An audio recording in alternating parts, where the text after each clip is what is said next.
ನಮಸ್ಕಾರ ಸ್ನೇಹಿತರೆ. ಟೀಚರ್ ಇಕ್ವಿಪ್ಮೆಂಟ್ಗೆ ಸಂಬಂಧಪಟ್ಟ ಹಾಗೆ ನಿನ್ನೆ ಅಫಿಷಿಯಲ್ ವೆಬ್ಸೈಟ್ನಲ್ಲಿ ಒಂದಷ್ಟು ವಿಷಯಗಳನ್ನು ಅಪ್ಡೇಟ್ ಮಾಡಲಾಗಿದೆ. ತುಂಬ ಜನ ಕೇಳ್ತಾ ಇದ್ರು, ಸರ್ ಅಪ್ಲಿಕೇಶನ್ ಹಾಕಲಿಕ್ಕೆ ಕೊಟ್ಟಿರ್ತಕ್ಕಂಥ ಡೇಟು ತುಂಬ ಕಡಿಮೆ ಇದೆ, ಏನಾದರೂ ಎಕ್ಸ್ಟೆಂಡ್ ಮಾಡ್ಬೋದಾ ಅಂತ ಅಂದ್ಬಿಟ್ಟು. ಸೊ ಫೈನಲಿ ಇಲಾಖೆಯವರೇ 7/9/2026 ಇದ್ದಂಥ ಒಂದು ಅಪ್ಲಿಕೇಶನ್ ಡೇಟ್ ಏನಿದೆ ಅದನ್ನು 15/9/2026 ಅಂದರೆ ನಿಮಗೆ ಮ್ಯಾಕ್ಸಿಮಮ್ 1 ವೀಕು ಅದು ಮುಂದೆ ಹೋಗಿದೆ. ಸೊ 1 ವೀಕು ನಿಮಗೆ ಅವಕಾಶವನ್ನು ಕೊಡಲಾಗಿದೆ. ಸೊ ಅದಕ್ಕೆ ಸಂಬಂಧಪಟ್ಟ ಹಾಗೆ ನೋಡಿ ಇಲ್ಲಿ ಅಪ್ಡೇಟ್ ಮಾಡಿದ್ದಾರೆ. ನೋಡಿ ಫಸ್ಟ್ ಏನಾಗಿತ್ತು ಅಂತ ಅದನ್ನು ಹೇಳ್ಬಿಡ್ತೀನಿ ನಿಮಗೆ. ಫಸ್ಟ್ ಅಫಿಷಿಯಲ್ ನೋಟಿಫಿಕೇಶನ್ ಮಾಡಿದ್ದು ಯಾವಾಗ ಅಂತಂದರೆ 10/8/2026. ಆನ್ಲೈನ್ ಅಪ್ಲಿಕೇಶನ್ ಪ್ರಾಸೆಸ್ ಯಾವಾಗ ಸ್ಟಾರ್ಟ್ ಆಗುತ್ತೆ ಅಂತ ಹೇಳಿದ್ರು ಅವರು 18/8/2026 ಅಂದರೆ 18ನೇ ತಾರೀಕು. ಸೊ ಮಾರ್ನಿಂಗಿಂದನೇ ಶುರುವಾಗುತ್ತೆ ಅಪ್ಲಿಕೇಶನ್ ಪ್ರಾಸೆಸ್ ಅಂತ ತುಂಬ ಜನ ಅಂದ್ಕೊಂಡಿದ್ರು. ಆ್ಯಂಡ್ ಆದರೆ 18th ಆ್ಯಂಡ್ ಟುಡೇ ಇವತ್ತು 6 ಗಂಟೆ ನಂತರದಲ್ಲಿ ಅಪ್ಲಿಕೇಶನ್ ಹಾಕಲಿಕ್ಕೆ ಅವಕಾಶವನ್ನು ಮಾಡಲಾಗಿದೆ ಅಂತ. ಸೊ ಅವರೆಲ್ಲ ಚೆಕ್ ಮಾಡ್ಕೋಬೇಕಲ್ಲ ಸಾಫ್ಟ್ವೇರ್ಸು ಏನು ಸರಿ ಇದೆಯಾ, ಏನು ಕತೆ, ಯಾವುದೇ ಥರದ ತಾಂತ್ರಿಕ ಸಮಸ್ಯೆಗಳಾಗಬಾರ್ದು. And while procedure of the application process ಅದೆಲ್ಲದರ ಒಂದು ಸಂದರ್ಭಗಳಲ್ಲಿ ಅವೆಲ್ಲ ನೋಡಿಕೊಂಡು ಅದನ್ನು ಅವರು ಬಿಡುಗಡೆ ಮಾಡುವಂಥದ್ದು. ನೋಡಿ ಇಲ್ಲಿ ಫಸ್ಟು 7/9/2026 ಅಂತ ಹೇಳಿದ್ರು. ಇದಕ್ಕೆ ಫೈನಲಿ ಅದು 15/9ಕ್ಕೆ ಹೋಗಿದೆ.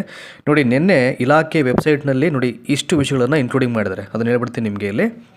Online application for teacher equipment will be made available after 6 PM on 18/8/2026 ಅಂದರೆ ಇವತ್ತು 6 ಗಂಟೆ ನಂತರದಲ್ಲಿ ಅಪ್ಲಿಕೇಶನ್ ಸಲ್ಲಿಸಲಿಕ್ಕೆ ಅವಕಾಶವನ್ನು ಮಾಡಲಾಗಿದೆ. ಆಮೇಲೆ ಭಾಳ ಮುಖ್ಯವಾಗಿ the last date for the submission of application extended up to 15/9/2026 ಅಂದರೆ 7/9/2026 ಇದ್ದು 15/9/2026 ಆಗಿದೆ. ಅಂದರೆ ಮ್ಯಾಕ್ಸಿಮಮ್ 1 ವೀಕು ನಿಮಗೆ ಎಕ್ಸ್ಟ್ರಾ ಟೈಮನ್ನು ಇಲ್ಲಿ ಕೊಡಲಾಗಿದೆ ಎಕ್ಸ್ಟೆಂಡ್ ಮಾಡಿ. ಆಮೇಲೆ ಇನ್ನೊಂದು revised notification of Dharwad district. ನೋಡಿ ಇಲ್ಲಿ ಧಾರವಾಡ ಡಿಸ್ಟಿಕ್ಗೆ ಸಂಬಂಧಪಟ್ಟ ಹಾಗೆ ಒಂದು ಆದೇಶವನ್ನು ಅಲ್ಲಿ ಟೀಚರ್ ಇಕ್ವಿಪ್ಮೆಂಟ್ನ ಆದೇಶವನ್ನು ಪರಿಷ್ಕರಣೆ ಮಾಡಿ PSTಗೆ ಸಂಬಂಧಪಟ್ಟಿದ್ದು ಅದನ್ನು ಬಿಡುಗಡೆ ಮಾಡಿದರೆ ನೀವು ಅಲ್ಲಿ ನೋಟಿಫಿಕೇಷನ್ ಬೇಕಾದ್ರೆ ಅಲ್ಲಿ ನೋಡ್ಕೊಳ್ಬೋದು. ಆಮೇಲೆ ಇನ್ನೊಂದು ಭಾಳ ಪ್ರಮುಖವಾಗಿ guidelines to the candidates regarding recruitment of PST, GST, HST and PE teachers ಅಂತ ಹೇಳಿದ್ದಾರೆ ಈಗ. ಸೊ ಮತ್ತೊಂದು ಸುಮಾರು ಒಂದು 5-6 ಪೇಜ್ ಇದೆ ಹೊಸದಾಗಿ ಮತ್ತು ಇನ್ಸ್ಟ್ರಕ್ಷನ್ಸನ್ನ ಅಲ್ಲಿ ಎಲ್ಲವನ್ನು ಹೇಳಿದ್ದಾರೆ.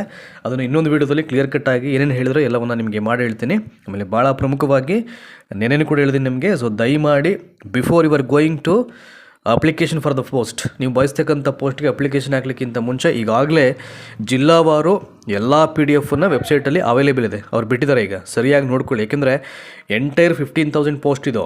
ಸೊ ಒಂದು ಕೇಡ್ರಿಗೆ ಮಾತ್ರ 15,000 ಕಾಲ್ಫರ್ ಮಾಡಿಲ್ಲ, ಅದು ನೆನಪಿರಲಿ. ಎಲ್ಲ ವಿಭಾಗಕ್ಕೂ 15,000 ಕಾಲ್ಫರ್ ಮಾಡಿದರೆ ಅಲ್ಲಿ ನಿಮಗೆ ಸಿಗ್ತಕ್ಕಂಥ ಪೋಸ್ಟು ತುಂಬ ರೇರೆಸ್ಟ್ ಪೋಸ್ಟ್, ಬೆರಳಿಕೆಯಷ್ಟು ಹುದ್ದೆಗಳು ಮಾತ್ರ ನಿಮಗೆ ಅವೈಲೇಬಲ್ ಇರ್ತದೆ. ಸೊ ಅದರಲ್ಲೂ ಫಿಲ್ಟರ್ ಆಗುತ್ತೆ. ಅದರಲ್ಲಿ ನಿಮ್ಮ ರಿಸರ್ವೇಷನ್ಸ್ಗೆ ಅಥವಾ ನೀವು ಯಾವ ಒಂದು ಕೋಟಾದ ಅಂಡರಲ್ಲಿ ಅಪ್ಲಿಕೇಶನ್ ಹಾಕಬೇಕು ಅಂತ ಬಯಸ್ತಿರೋ ಆ ಒಂದು ಕೋಟಾವನ್ನು ನೋಡ್ಕೊಳ್ಬೇಕು ಪ್ರತಿ ಜಿಲ್ಲೆಯಲ್ಲಿ. ಅದನ್ನು ನೋಡ್ಕೊಳ್ಬೇಕು. ಈಗ 180 ಪೋಸ್ಟ್ ಇದ್ದರೆ ಅದು ಎಲ್ಲವೂ ನಿಮಗೆಲ್ಲ 180. ಅದರಲ್ಲಿ ರಿಸರ್ವೇಷನ್ಸ್ ಕೋಟಾ ಒಂದಷ್ಟು ಜನರಿಗೆ ಅದು ಆಲ್ಮೋಸ್ಟ್ ಹೋಗ್ಬಿಡುತ್ತೆ. ಅದರಲ್ಲಿ ಒಂದಷ್ಟು 50% ಮೈನಸ್ ಮಾಡಬೇಕು.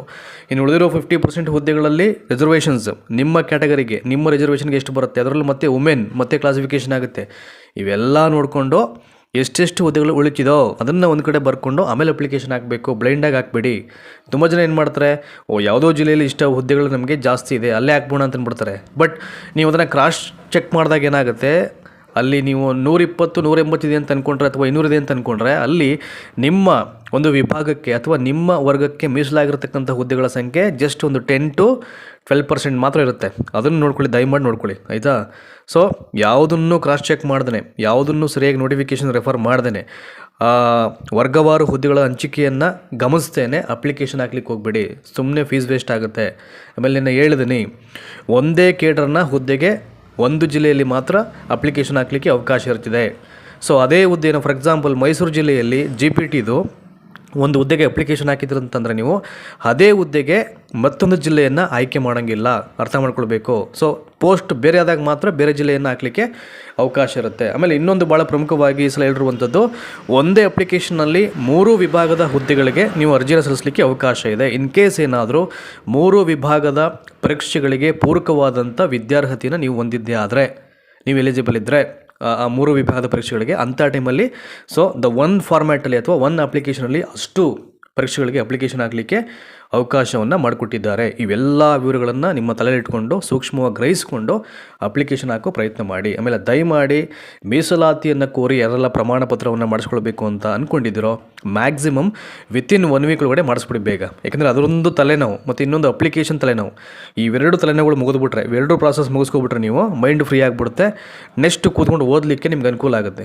ದಯಮಾಡಿ ಇವುಗಳನ್ನು ಫಸ್ಟು ಮುಗಿಸ್ಕೊಳ್ಳೋ ಪ್ರಯತ್ನ ಮಾಡಿ. ಸೊ ಇವತ್ತಿಂದ 6 ಗಂಟೆ ನಂತರದಲ್ಲಿ ಇಲಾಖೆ ವೆಬ್ಸೈಟ್ನಲ್ಲಿ ಅಪ್ಲಿಕೇಶನ್ ಶುರುವಾಗ್ತಾ ಇದೆ.